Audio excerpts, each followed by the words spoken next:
Yo, welcome back everybody to a brand new video here on the second channel, and today we are going to look at the first week of online tournaments in the Journey Together rotation format. We're going to take a look at what decks were winning online tournaments in the past week here. Now, I'm not going to lie, there were quite a few tournaments that didn't have open deck lists, so there's no way to actually view what the decks look like, but at the very least, there are still some with open deck lists. I know people want to keep maybe their plays private for what they're going to be playing to Atlanta, which is fair enough, but I think it is still good information to have open deck lists available, and in this video, we're going to look at all of the tournaments. I think we have 6 tournaments to look at, and it's a decent amount of tournaments here to kind of see what decks were doing well this week in the online tourney scene. If y'all are new here to the second channel, make sure to subscribe. We're on the road to 23,000 subs, and if you go on to enjoy the video, leave a like, and let me know if there's any surprises here for you with any of these results here, and with what decks people are playing. I think people are just in that early stage of this format where they're just trying out different things and seeing what works best. So, starting these off, we had the first online tournament in the Journey Together meta, and this one was won by, in fact, a Turbo Roaring Moon deck, which was not expecting to see that be the one that takes it down, but yeah, Moon Pekkarun won the first online tournament in this meta, which is interesting. I don't know how good this deck is. The poison package is obviously very powerful. Being able to use Pekkarun with jungle is really strong because you can donk your opponent, and then you have the baby, you have the Mooniac, sorry, that just kind of blows anything up in the active spot. Definitely a deck that I feel like probably takes a lot of players by surprise. Instead of playing Dark Patch, you got E-Switch in the deck, so you have to go Sada to 2 Moons, or Sada to, like, Brute Bonnet Moon, and then you just, like, E-Switch that off, attach for turn to power up the Roaring Moon in a single turn. It's a very interesting archetype. I don't know how good Poison Roaring Moon is, but could be decent. It did win the first online tournament, right? So maybe there is something to it. In fact, it was able to take down Charizard in the finals, but that probably was just, like, a donk on their end. But, yeah, we did see Charizard in the finals here.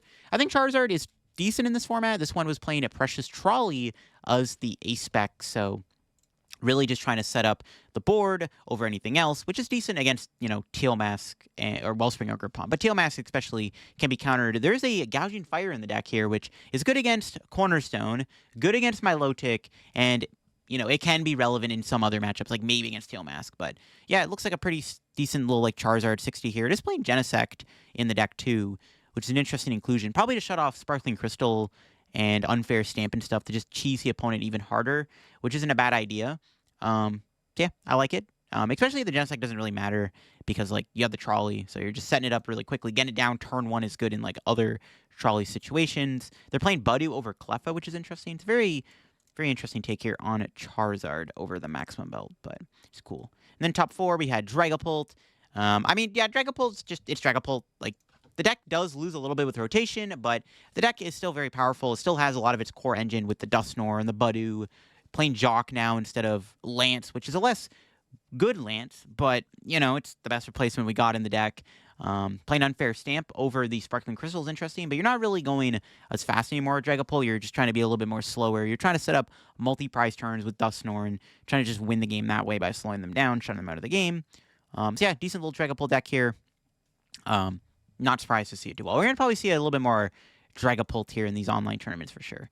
We had another Zard deck in the top 4. This one was Charizard Terapagos. This is a deck that I think is very powerful in theory.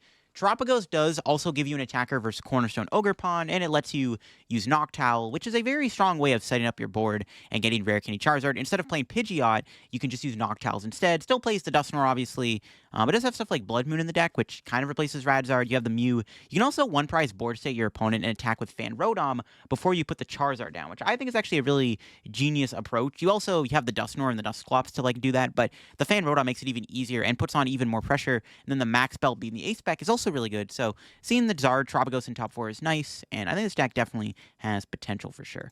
We have a Goldengo in top 8. Another deck that has been very popular in these online tournaments this past week has been Goldengo. I think a lot of people are trying to make Goldengo work in this format. This very interesting take on Goldengo was playing it with Scovillain EX, which it's not really here for any, like, crazy reason other than that it just literally one-shots Cornerstone Ogre Pawn.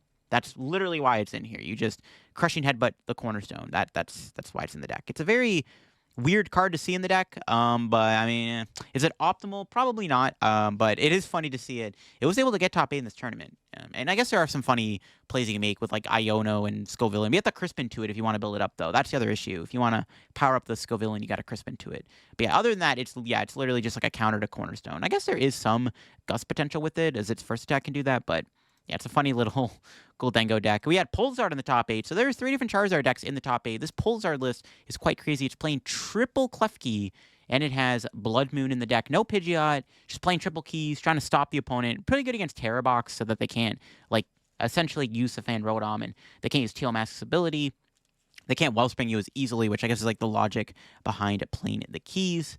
So yeah, a lot of Zard in this tournament, the first tournament here, which is kind of crazy. People really want a Charizard to work here in this first online tournament in this format. Crazy stuff. And then we had another Goldengo in top 8. This one was playing at the Dunsparce, which I think is a little bit more fair in this meta. The Dunsparce could be the best way to play Goldengo. It's a decent little draw engine. Goldengo losing Greninja and Pokestop makes the deck a whole lot slower, so you have the Dunsparce in the deck to kind of sand out these issues. And that has Scizor in the deck. I like Scizor. It's not a bad one-prize attacker. It's a little bit better in a Terrabox, which in my opinion is Goldengo's worst matchup right now. So having the Scizor does give you a little bit of an edge versus Terrabox, like a very slight edge. And it's good in other situations too. It's not a bad little Dengo 60. And then trying to the top 8. Speaking of Terrabox, there was a Terrabox in top 8. Again, it's probably the best deck right now in the format, the most popular deck, the one you got to expect to hit the most right now, and the one you definitely don't want to be losing to. Like, you don't want to play a deck that insta-loses to Terrabox, right? So Terrabox is kind of doing its thing here in this tournament and making it into top 8. And then next tournament we had is the Battle Park tournament, which was won by Quad Thorns. Thorns pulled, which I actually think is a decent deck, underrated anyways. Like, it's an interesting archetype where you can kind of really lock your opponent out of the game with Iron Thorns, then you can build up your Dragapults. There are other ways you can build this deck. I've seen Farigiraf be in this deck to help against Raging Bolt, or, you know, even playing Klefki and Monkey Dory for some extra, like, lock and spread, and then it's playing Toadscruel. I think Toadscruel is good. One of the nice things about this deck is it's one of the best decks to play Toadscruel, and the Toadscruel is pretty good against both Raging Bolt and Goldengo, especially the Goldengo deck, which has gotten a lot more popular. So it is nice to have the Toadscruel to have an advantage versus Goldengo, which is cool. And then we have a Future Hands in the second place here, which I think this deck is good. I'm not sold on it yet, but I think Future Box seems like a decent little deck, or at least the Future Iron Hands deck. I think Iron Hands is a very good card right now, especially with the Heavy Baton. You know, Jamming Tower is not that popular right now. There's no tool removal, so you get a lot of value out of Heavy Baton. Like, you can sometimes put your opponent in a situation where you just go, like, Amp with a Heavy Baton on. It's like, you play Jamming Tower? No, okay, Heavy Baton, it's going to stick around, and then I get another Iron Hands, and just go Gus for game with, like, Ampy very much. So there is some potential there for sure. Then we have a Terapagos deck here in the top 4. Now, this deck definitely is going to be a lot more popular in this format. We're going to look at this deck a few more times in this video. This Terapagos Bouffalant Noctowl deck is gaining a lot of popularity right now within our meta, and I do expect that this deck is going to take off a little bit in this format, because it's starting to get discovered. This deck is pretty good. It's pretty good against Terrabox. This is like the main advantage of playing this deck. It has a good matchup versus Terrabox, and if you're taking a good matchup against one of the top decks right now, definitely not a bad thing, so expect to see more of this deck. So Dragapult in top 8 here too. Once again, playing the Unfair Stamp, playing the one of Monkey Dory, just kind of like the old Dragapult we saw in the past format. There's a Guardian top 8. It's another deck that has really surprised me this format. Like, Gardevoir doesn't seem as good as it was before, obviously, but it's still a powerhouse of a deck, and I actually don't expect Gardevoir to fall off. Now, this one's playing Explorer's Guidance, which I don't know if that's optimal. A lot of the Guardy lists we've been seeing actually post, you know, this tournament, we're playing like different supporters like Arvin and stuff, but the Explorer's Guide is definitely interesting. Again, I'm not sure if it's like optimal. It's probably not optimal, but it is an interesting take on the Guardy list. And Gardevoir is strong. I mean, if your opponent literally doesn't run Jamming Tower, it's actually pretty easy for Gardevoir to just easily 2/2 your opponent now. It's more of a beat stick deck than it was, obviously, from the past. Another Terrabox in top 8. This one's playing Iron Leaves as a one-prize attacker. It's obviously against Cornerstone Ogerpon. You can one-shot it when they take a prize against you, and you can build it up with E-switches and stuff. And then also has the Budew in the deck, which is interesting. So there is that. And the Budew can help against Charizard. Hop Zacian in top 8. Also just a spread approach here. Playing the Monkey Dory, the Latias. I might have played this actually on stream when I was trying Hop Station out, but it's cool. I like it. The Zacian deck is pretty fun. I don't know how good it is in theory. Like, it's not really great into Archaludon. Its Terra Box matchup is, like, not bad, but I don't know if it's great either. Like, it's a very hit-or-miss deck, in my opinion. We'll have to see if this Hop Station deck can really make a name for itself, but it's, like, fine. Top 8 in online tournaments isn't surprising to see it. Then another Dragapult in the top 8. Once again, playing the Unfair Stamp. Has the Klefki in there, the Budew and the Dusknoir and stuff as the A-Spec. So, there you go. That's, that list. Next up is the Tournament of Doom Regional Championships. This tournament actually did have some weight to it because I think it had 2 days. It was a large tournament and obviously a high quantity of good players were playing in it. So this one actually is a pretty impactful tournament. The deck that did take it down was Dragapult. Once again, just straightforward Dragapult with the Unfair Stamp, playing the Dusknoirs, the Budews, Iron Bundles in the deck, which is interesting. Also running a TM at Devo. Just a very straightforward and consistent, powerful Dragapult deck. Not surprised to see it here in the first place. It's just Dragapult is Dragapult. It's still pretty good in this meta. Even if I think the deck is like not as good as it was before, the deck is still powerful, and it took down the tournament. It did beat Frostlass in the finals. It beat a Frostlass Budew deck in the finals. Kind of crazy to see this deck go so far in this giant online tournament. Because keep in mind, this was like the biggest post-station online tournament we've had so far. And Frostlass made it to the finals. Kind of surprising to see. It's just Frostlass Monkey Budew. It's nothing crazy in the deck. Just a Blood Moon. There's no other like crazy attackers, no tech cards. Just straight up Frostlass Monkey Dory Budew. Just trying to be as annoying as possible with Itchy Pollen and spread as much damage as you can with Monkey Dory. I like the list, and it's cool that it was able to make it into the finals. Probably a close matchup versus Dragapult, but I would assume Dragapult is probably still favored if they just kind of set up their board.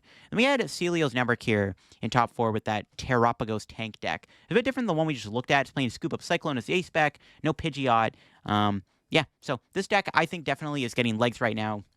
I mean, it made it all the way to top 4, and I think this deck is definitely going to pick up some steam, like I said before. It's a very powerful archetype. It's like, it's similar to Terrabox in the way that it's playing the Noctowls. It's got some stuff like the Clefairy in there. It's playing the Cornerstone Ogerpon. Just still play E-Switches. It's playing Glass Trumpet, though, as opposed to like the Teal Mask and stuff. But yeah, this deck definitely is going to be a lot more popular, I think, going forward. We'll have to see how good the deck ultimately is. We had a Goldengo in top 4 here, too. This one was playing at the Dunsparces in the deck. It has some other cool techs, like Ventral Punch was in the deck, Jamming Tower. I like Jamming Tower a lot in Goldengo right now. And then obviously the Ventral Punch is interesting to have against Terrabox, so you can actually KO the Pikachu in return. So that's cool to see. It's got the monkey in there still. No Scizor or anything, just playing the Duns to draw some cards. We had an Archaludon in the top 8 here too. This one was another just straightforward Archaludon deck. Was playing at the Dunsparce engine also, and it had Maximum Belt as the A-Spec. So there's no Hobzation in here, no poison stuff, no double Wooloo, whatever. Just playing the Max Belt and just the Dunsparce. Just trying to be like a very straightforward Archaludon deck. Black Belt training, Turo. Just trying to do max damage, I guess, with the Black Belt and the Max Belt and stuff. So it's kind of cool to see it go that far. We had Ala Blitzel in the top 8 with his control deck here. So, of course, we all know Ala Blitzel just plays only about control decks. And control did lose a lot of good cards of rotation, but Blitzel still tried to keep the deck alive. I think part of the gimmick of this deck was just utilizing the Knackley, which can retreat lock your opponent. This was kind of the funny thing. Knackley is the way you retreat lock your opponent with corner. I think you can retreat lock stuff actually with a fighting resistance, so you can actually do 0 damage with the Knackley. I think that was kind of the idea with that. It's playing a very heavy line of Pidgeot, a 2-1-3 line, but again, with no Rotom and stuff, it's a bit harder to get it out. Plays the Heroescape as the A-Spec. There's like there's a less amount of control cards in this deck. There's no like other fancy stuff. The most controlling card is literally the Knackley, and then probably the Shiyu, right, for milling. But you're playing Budew and Cleffa. There's not even like Eerie in the deck. There's no Eerie in here or anything. It's really just trying to capitalize on like the idea of retreat locking your opponent. It's playing Accompanied Flute in the deck to like try to get those Knackley sticks. That's a very interesting approach to control. Overplaying like all the other control cards, right, like Eerie and whatnot. We had a Poison Archaludon on top 8. This deck is interesting. I think it's the strongest way to play Archaludon right now. Maybe even the best way to play it. But, I mean, we did see that, like, Max Belt build do a little bit better, which kind of does something similar where you're doing, like, extra damage with Binding Mochi and Pekka and Boop Bonnet, where in this case, you're just using Maximum Belt and Black Belt, just hit, like, insanely high numbers. But the Poison build does have the advantage of, like, donking your opponent, being able to, like, bypass Pheasant stuff. It's just a little bit more brickier than the other build. And then we had Jake Gearhart in top 8 with Dragapult, just another standard Dragapult list here, playing the Klefki. It's got the Unfair Stamp, the Experience Share, no Devo or anything, no Bundle or anything like those other builds. But that was the top 8 of this tournament. Outside the top 8, there was some Terra boxes. We can quickly take a look at these. A couple Terra boxes outside the top 8. This one had Lily's Clefairy with the Lily's Pearl in the deck. Let's see here. Another Terra box. Or this one might have been in the top 8. I might be blind. But this Terra box, also just playing the Luis Clefairy. It's got the Cornerstone in there as the tech card, too. So yeah, a couple Terra boxes. Yeah, outside the top 8, it was outside. We had an Okidogi deck outside the top 8, too, that did pretty well. It's interesting. I mean, another, like, Turbo Dark deck, which I don't think this is bad. Janine is, like, essentially, like, the Sada of the deck, right? Instead of drawing cards, so you're building the Pokidogi. But Okidogi can hit harder. It doesn't, like, Frenzy Gouge itself, and you can also attack Cornerstone Ogerpon. I've even seen Okidogi being played in Enzoark, which is interesting. Then we move on to the Battle Park tournament here, which was actually won by Feraligatr. And this Feraligatr deck's a bit different. It's playing Prime Catcher as the ace spec of choice. Instead of Grand Tree or Trolley, which are the more common ace specs you see in the Feraligatr deck, it's opting for the Prime Catcher. Prime Catcher isn't bad. I don't know what purpose it's serving other than like an extra gusting card. But I mean, you have Counter Catcher, right? So I'm not sold on Prime Catcher, but it did win this online tournament. And I think Feraligatr is a very strong deck. If you're somebody who plays a lot of Feraligatr and, like, puts time into the deck, I think it's rewarding enough. I don't think it's, like, a deck anyone can just pick up and play. It's actually very difficult to play. When I was playing the deck on stream, I had a headache after. I was like, bro, this deck is, like, Giga Brain type deck. But it's a strong deck still, nonetheless.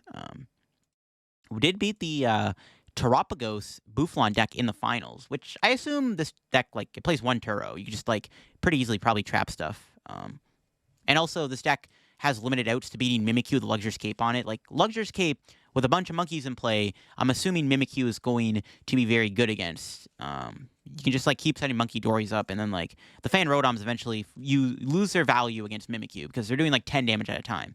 So, I assume that's, like, part of what made the Gator deck win. And they also have the ability to, like, trap Latias and stuff, if they can. So, it's interesting to see. We had another Poison Archaludon top 4. Again, I like this deck a lot. I haven't put a lot of time into it, but I think this deck definitely is powerful in this meta and is worth trying out for sure. Was able to make top 4 there. We had another Goldengo in top 4. Again, a lot of Goldengo being played so far in these online tournaments. I like Goldengo, and as somebody who obviously loves to play the deck, I'm not sold on Goldengo in this format. My one issue I've had with Goldengo in testing is literally just the atrocious matchup against Terrabox. Like, the Terrabox matchup is bad. It's pretty hard to beat that. There isn't really any card I can think of that makes the matchup better, but it is still very strong at beating almost anything else, like Raging Bolt, Dragapult, Archaludon. The Terapagos deck is a pretty good matchup, too, for this deck, I've been finding.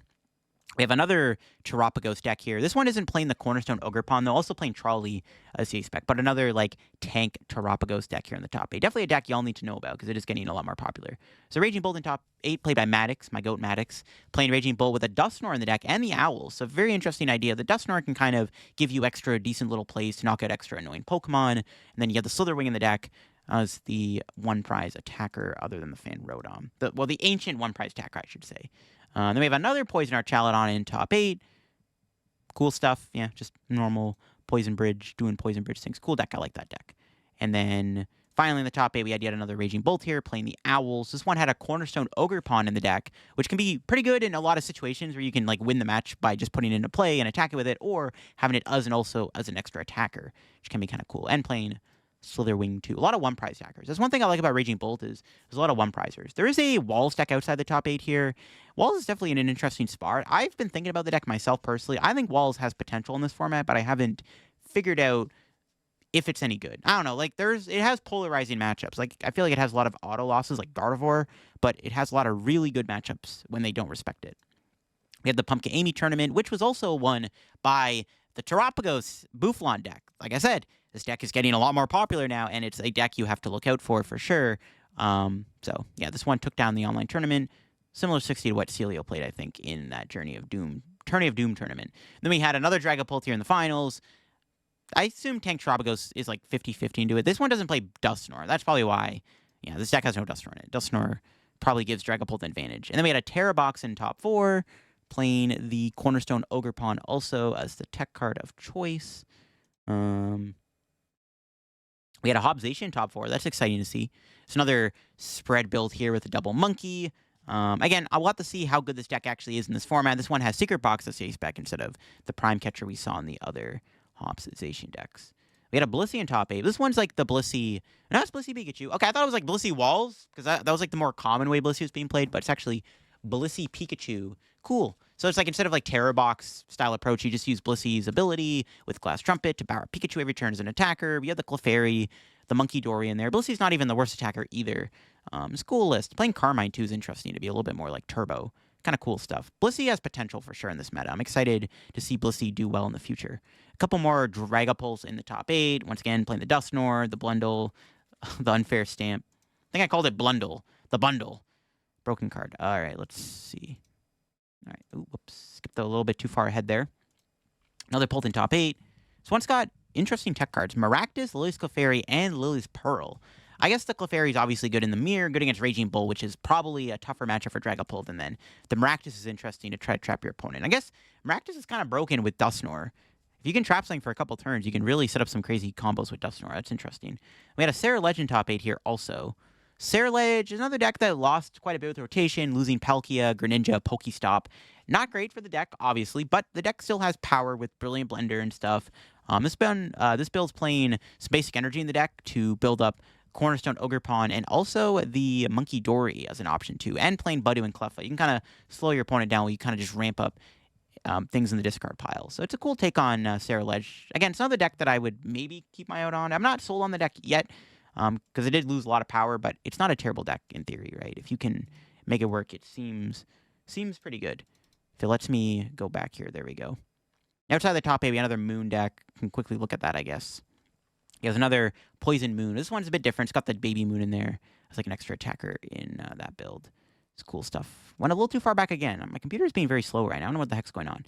All right, moving on to the last tournament to look at here, the Sunnies Weekly, which was won by... Oops. Which was won by... My computer's being very slow. Hopzation. There we go. I apologize for my computer being very laggy for some reason. But yeah, Hopzation did win this tournament. But it was a Hopzation Archaludon deck. So Archaludon with Hopzation. So we saw the Archaludon, like straightforward build with the max belt and stuff. And then we saw Poison Archaludon. Now we've seen Hopzation Archaludon. Archaludon is one of those decks where there's a lot of ways you can play it. I guess people are just trying to figure out which way they like the best. Hopzation isn't a terrible partner for it. You can build it up. It gives you an attacker versus Cornerstone Ogerpon. It's got a good first attack, which is actually not bad with Middle Defender either. And you got the Cramorant as a nice one-prize attacker. And I like it. It's cool.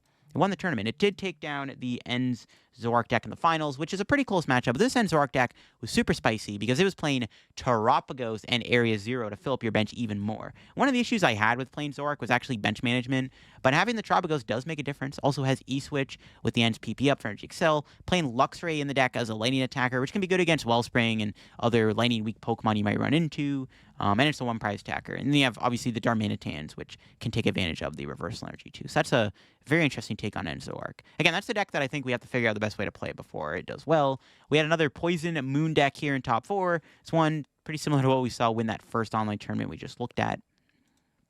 For Alligator in top 4, too. This one does play the Trolley, though, as the ace-spec of choice. Again, Trolley and Grand Tree, I think, are probably the best ace-specs for the deck, but Gator is still a deck that I'm yet to figure out the best build on, and just playing it really well is, like, kind of the thing. But if you play well with it, and you don't... I mean, it's another deck that nobody knows really how to play against well. It's not your thing. Yeah, I like for Alligator.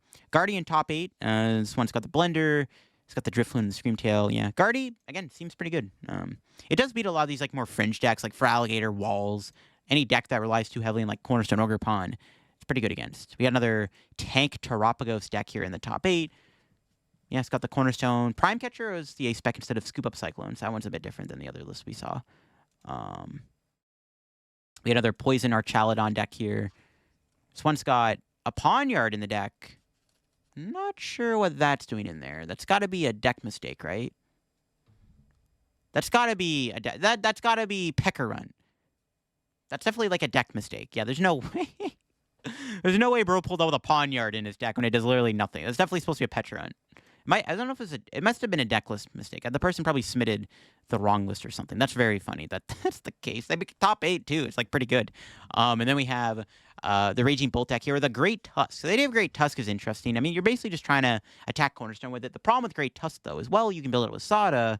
It's got that ability where you discard the top 5 cards of your deck when it's in the active spot. There's no way you can stop the ability. It just naturally will mill you.